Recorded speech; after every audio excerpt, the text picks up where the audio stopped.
바울은 교회와 성도들을 통하여 반드시 드러나야 할 것이 있음을 알려주고 있습니다. 말씀하고 있습니다. 그것은 하나님의 구원의 은혜가 임했다라는 것입니다.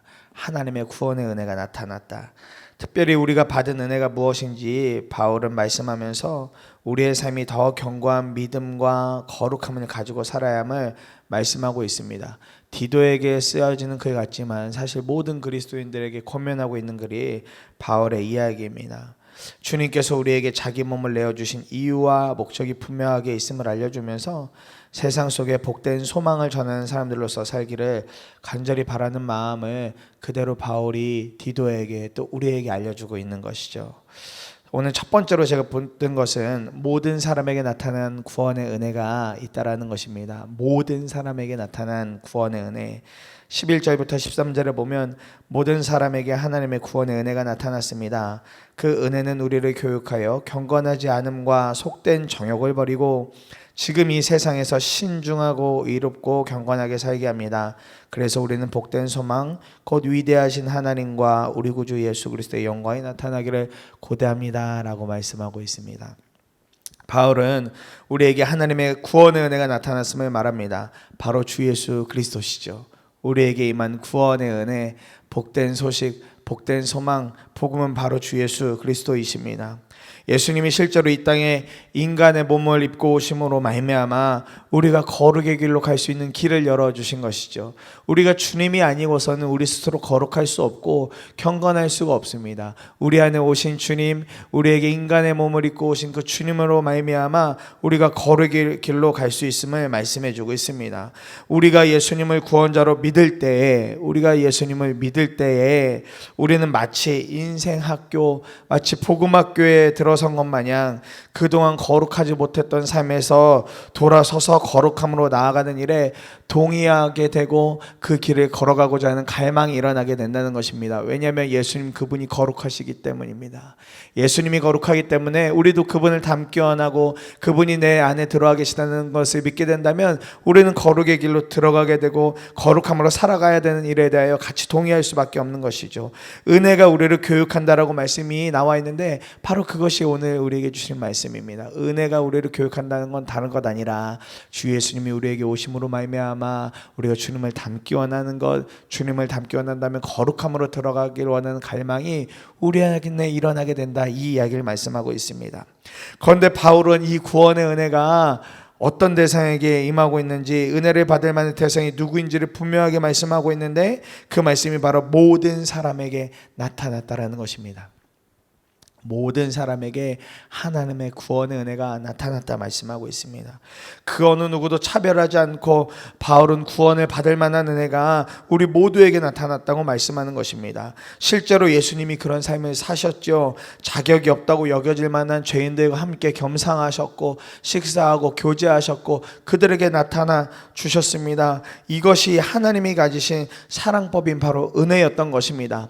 크레타 섬의 상황이 녹록치 않았습니다. 그리스도를 믿는 사람들이 있다고 하지만 그들의 믿음이 연약하였고 여전히 유대교를 믿고 거짓 교사들이 있으면서 복음을 희석시키고 있었던 그 땅에 여전히 복음이 필요하고 하나님이 필요하고 그들에게도 여전히 주 예수님의 은혜가 필요하다라고 바울은 이야기해 주고 있는 것입니다.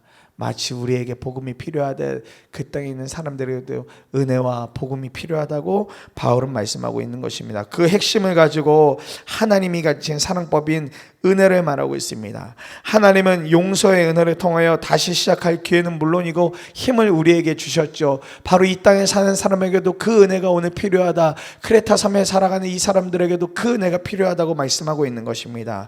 이것이 바로 거룩함으로 돌아서게 되는 통로이며 소망이다라고 말씀하고 있는 것입니다. 오늘 이 말씀이 우리에게도 정말 간절히 필요한 말씀이다 싶습니다. 하나님의 사랑법인 은혜를 통하여 우리에게도 오늘 거룩함으로 돌아서게 되는 통로, 소망이 붙들어지시기를 간절히 소망합니다. 구원의 은혜라는 말이 무엇을 의미합니까? 구원받지 못할 우리에게 보여주신 하나님의 사랑이죠. 우리 스스로는 구원받지 못할 사람들이지만 거기에 부어주신 하나님의 사랑을 의미하는 것입니다. 우리가 같은 실수를 반복하지 않겠다고 하지만 다시금 실수를 하게 되죠. 이런 사람에게 다시 손을 잡아주시는 바로 그것이 구원의 은혜인 것입니다. 우리는 사실 매일같이 이 은혜를 눈으로 보고 경험하고 살아가는 사람들입니다. 하나님의 은혜를 날마다 우리가 눈으로 보고 있습니다. 은혜를 날마다 눈으로 보고 있고 경험하는 사람들입니다. 교회에서, 가정에서, 관계 속에서 매일같이 그 은혜를 경험하고 있는 사람들이 저와 여러분들이라는 겁니다. 박대영 목사님이 쓰신 디도여 교회를 부탁하오라는 책을 보면 이 본문에 대해서 이렇게 이야기를 하고 있는 것을 보게 됩니다. 교회는 은혜 공동체입니다. 죄인들의 사랑은 은혜의 사랑입니다. 맨날 잘하겠다고 해놓고는 잘 못하고, 용서하겠다고 해놓고는 용서 못하고, 상처 주지 않겠다고 해놓고는 상처 주는 인간들이 모인 곳이 교회입니다. 한 번만 용서해 주시면 잘하겠다고 해놓고는 번번이 다시 잘못을 반복하는 인간들의 모임입니다. 그러니 은혜가 아니면 같이 모여 살 수가 없습니다. 가족이기 때문에 은혜를 베풀어야 하지만 은혜를 나누고 은혜를 받기 때문에 가족으로 남을 수도 있습니다. 은혜 없는 가족은 이미 가족이 아닙니다. 부부도 아니고 부자지간도 아닙니다. 같이 있을 뿐 남남입니다. 하나님의 구원하시는 은혜를 알아야 우리는 사랑할 수 있습니다. 이 은혜로 우리는 각 나이에 맞게, 각 처지에 맞게 세상을 섬기되 그들의 편에 서지 않으면서도 잘 살아갈 수 있는 것입니다 라고 말씀하고 있어요. 교회가 어떤 것이라고요? 번번이 실수하는 사람들이 모여있는 곳, 번번이 용서한다고 말하지만 용서하지 못하고, 실수하지 않겠다고 말하지만 그 실수하는 사람들이 모여서 생활하는 곳, 그렇기 때문에 은혜가 없으면 살아갈 수 없는 것이 교회래요. 가정도 마찬가지라고 해요. 다 용서하겠다고, 다 받겠다고 말하는데 다 은혜를 베푸는 것처럼 말하지만 사실 가족을 통해서, 아내를 통해 은혜를 받고, 남편을 통해 은혜를 받고, 때로는 자녀들을 통해 은혜를 받고 있는 곳, 그 사람들이 모인 것이 가족이라고 말합니다. 은혜가 없다면 남남일 뿐이지 가족이 아니라고 이야기하고 있어요. 저는 이 글을 읽으면서 정말 강하게 동의가 됐습니다. 번번이 잘못을 반복하는 인간임을 저 스스로가 알았고, 가족들로부터 제가 가족들에게 어떤 은혜를 주는 사람인 줄 착각했지만 사실은 은혜를 제가 받는 사람이었고, 또 관계 속에서도 은혜를 입은 자임을 분명하게 깨닫게 되었기 때문입니다. 이 은혜가 어디서부터 왔는가 살펴보니 결국은 하나님께서 저라는 모자란 사람에게 쏟아부어 주시는, 여러 방법들을 통해서 쏟아부어 주시는 은혜라는 사실, 또 사랑이라는 사실을 깨닫게 되었습니다.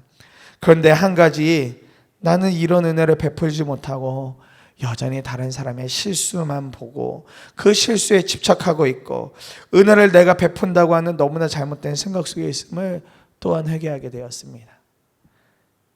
저 스스로는 누군가에게 은혜를 베풀지도 못하고 사랑도 제대로 나누지 못하는 연약한 존재이라는 걸 알게 되면서 회개하게 되었습니다.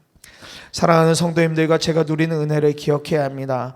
하나님의 은혜는 우리가 잘나서 주신 것이 아니라 그저 나 같은 사람에게도 주신 하나님의 은혜입니다.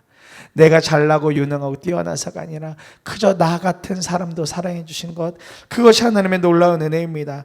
하나님께서 교회 안에서, 가정에서 우리는 그렇게 은혜의 혜택을 누리며 살아가도록 인도해 주고 계시는 것입니다. 하나님의 은혜를 우리가 받았으니 이제 우리도 그 은혜를 흘려보내는 사람이 되어야 할 것입니다. 여러분, 은혜 없다 말할 것 아니라, 은혜가 보이지 않는다 말할 것 아니라, 이제는 그 은혜를 보는 믿음의 눈이 열려져서, 믿음의 눈이 온전히 열려져서 우리가 정말 그 믿음의 은혜를 흘려보낼 수 있는 사람들이 될 수 있어야 하겠습니다. 또한 하나님의 영광을 드러내는 믿음의 사람들이 되기를 간절히 이 시간에 축복합니다. 그래서 두 번째로 붙든 것은 복된 소망을 삶으로 전하는 자라는 것입니다. 복된 소망을 삶으로 전하는 자. 14절과 15절에 그리스도께서는 우리를 위하여 자기 몸을 내주셨습니다. 그것은 우리를 모든 불법에서 건져내시고 깨끗하게 하셔서 선한 일에 열심을 내는 백성으로 삼으시려는 것입니다. 그대는 권위를 가지고 이것들을 말하고 사람들을 권하고 책망하십시오. 아무도 그들을 업신여기지 못하게 하십시오 라고 권면하고 있습니다. 사도 바울이 디도에게 한 번 더 복된 소망, 즉 복음에 대하여 말하면서 그것에 대한 권위를 가지고 말하라고 전하고 있습니다. 우리에게 베푸신 구원의 은혜 중 가장 큰 것이 무엇이겠습니까? 우리를 위하여 그리스도께서 자기의 몸을 십자가에 내어주신 사랑입니다. 무엇으로도 부인할 수 없는 증거이고 무엇으로도 부인할 수 없는 사랑은 그리스도께서 자기의 몸을 우리에게 내어주셨다라는 겁니다. 자기의 몸을 희생시키셨다라는 겁니다. 우리와 같은 사람을 구원하시기 위해서요. 우리와 같은 사람에게 사랑을 보여주시기 위해서요. 누구도 행하지 못한, 또 누구도 감당하기 어려운 그 사랑을 저 여러분들에게 보여주셨다라는 겁니다. 이 사랑의 목적을 그래서 바울은 정확하게 이야기하고 있습니다. 이 사랑을 통해서 우리를 모든 불법에서 건져내고 우리를 깨끗하게 하고 선한 일에 열심을 내는 사람으로 삼으시려는 것이 하나님의 소원이다, 하나님의 소망이다, 하나님의 은혜다라고 말씀하고 있습니다. 하나님의 목적이라고 말씀하고 있습니다. 결국 이렇게 뒤바뀌어진 삶을 통해서 우리가 할 것은 이 복된 소망, 복음을 전하는 것이라고 이야기하고 있습니다. 그리고 교회가 이 사명을 감당하는 복된 소망이 터전이 되어야 된다. 성도들이 이 사명을 감당하는 성도 스스로가 하나의 교회가 되어져서 복음을 드러내는 복된 소망의 터전이 되어야 된다 이야기하고 있는 것이죠. 특별히 15절에 권위를 가지고 이것을 말하랍니다. 권위를 가지고. 저는 이 권위라는 단어를 묵상했을 때 권위는 다른 것 아니라 곧 삶이라는 것을 붙들게 되었습니다. 한국이 아무리 기독교에 대한 핍박이 없는 나라를 할지라도 전도의 현장을 나가보신 분들은 알 겁니다. 복음을 전하기 정말 어려운 때를 살아가고 있습니다. 우리가 전도지 하나 주고 어떤 작은 선물 하나 주면서 복음 전하는 것 쉽지 않다는 것을 복음을 전하는 현장, 전도를 하는 현장에 나가보신 분들은 다 아실 겁니다. 말로 복음 전하기 정말 어려운 때를 살고 있습니다. 며칠 전에도 뉴스에 나온 것처럼 한국 교회는 지금 낮아짐이나 희생, 사랑과는 거리가 먼 존재처럼 세상들에게 보여주고 있습니다. 일부 대형 교회들의 여러 모습으로 말미암아, 부끄러운 모습으로 말미암아 마치 한국의 모든 교회가 그런 것처럼 다 미화되어진 채 살아가고 있습니다. 성도들 역시 그런 대우를 받으며 살아가고 있습니다. 교회 다닌다고 말하면 뭔가 이상한 사람들처럼 색안경을 끼고, 교회 다닌다고 말하면 오히려 그런 여러 뉴스들 때문에 오히려 더 욕심을 내고 자기들밖에 모르는 편협한 사람들로만 그렇게 대우받고 있습니다. 그렇게 현 시점에서 복음을 전하는 것은 절대로 말로는 되지 않고 말로는 그 권위가 서지도 않습니다. 결국은 우리의 삶이 보여져야만 하는 것입니다. 우리의 삶이 복음을 살아내는, 복된 소망을 살아내는 삶으로 드러나야만 되는 것입니다. 하나님의 구원의 은혜를 받은 자라는 분명한 삶이 드러내서 우리 스스로가 불법을 행하지 않고 선한 일에 열심을 내고 깨끗한 삶을 살아야만 하는 것입니다. 그것이 비록 우리에게 있어서 손해를 보는 일일지라도, 우리가 손해를 보는 일일지라도 하나님은 그 일들을 통하여서 하나님의 복음이 비춰지기를 바라고 계십니다.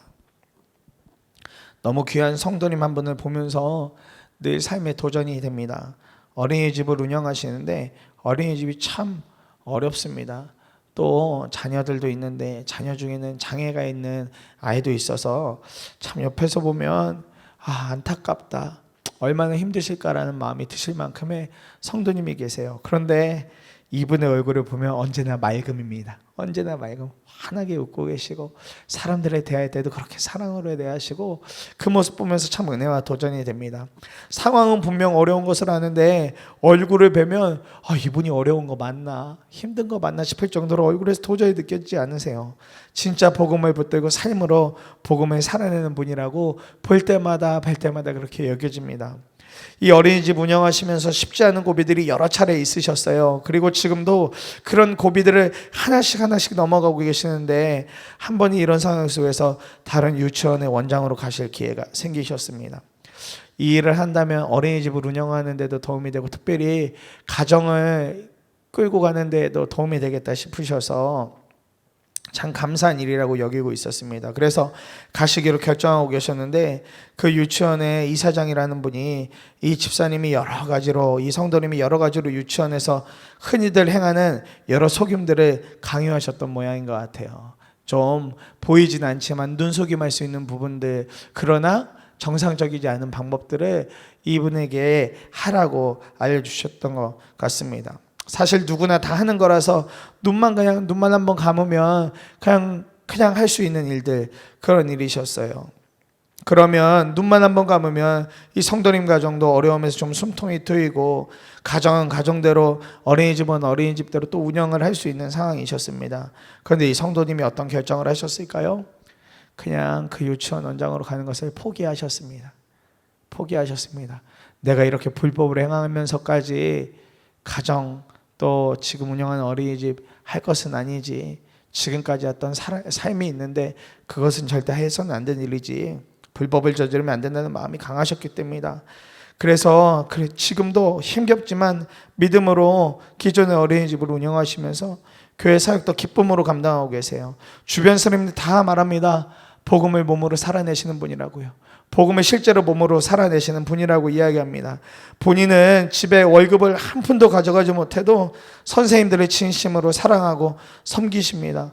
원에 있는 아이들에게도 부족함 없는 사랑과 여러 혜택을 주려고 몸부림치고 계세요.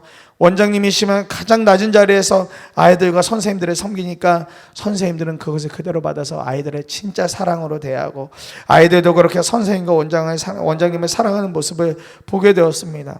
선한 일에 열심을 내고 깨끗한 삶을 살아가려는 성도님의 모습 속에서 구원의 은혜를 경험한 자, 복된 소망을 전하는 자의 모습을 보게 됩니다.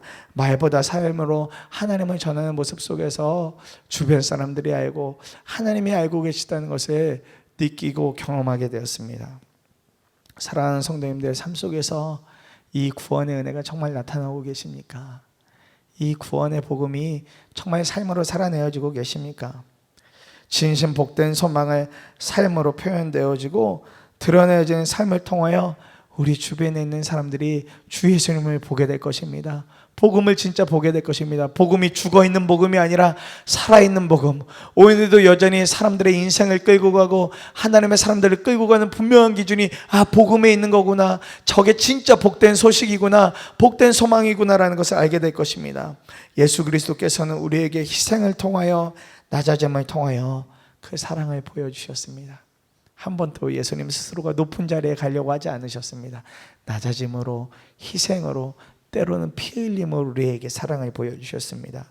우리의 권위는 복된 소망의 삶으로 살아날 때에 주어지게 됩니다. 말이 아니라 행동이 그것을 대신해 줍니다. 가족들에게도, 직장 사람에게도, 주변 모든 사람에게 복된 소망을 전하려면 이제는 우리가 정말 작은 것 하나에서도 불법을 떠나고 정결을 구하며 오직 선한 일에만 힘쓰려는 몸부림이 우리에게 필요한 것입니다. 이 아침에 우리에게 베푸신 하나님의 구원의 은혜를 우리가 기억하기를 원합니다. 선한 일에 힘쓰고 복된 소식을, 복된 소망을 삶으로 드러내는 일에 우리가 함께 마음을 다 쏟아내기를 간절히 소망합니다. 복된 소망의 터전이고 교회이고, 우리 복된 소망이 터전이고 교회이고 우리의 삶이 되어야만 하겠습니다. 주님의 몸된 교회와 우리의 삶을 통하여 주님의 복된 소망이 퍼져나가야 하겠습니다. 그러기 위해서 모든 사람에게 주신 구원의 은혜를 붙들어야 하겠습니다. 말씀이 실제가 되어야 하겠습니다. 말씀이 실제가 되어서 우리 삶에서 살아내어지는 귀한 하루가 되어지기를 간절히 축복합니다. 우리가 두 번에 나눠서 함께 말씀 붙들고 기도하도록 하겠습니다. 우리가 첫 번째로 기도할 때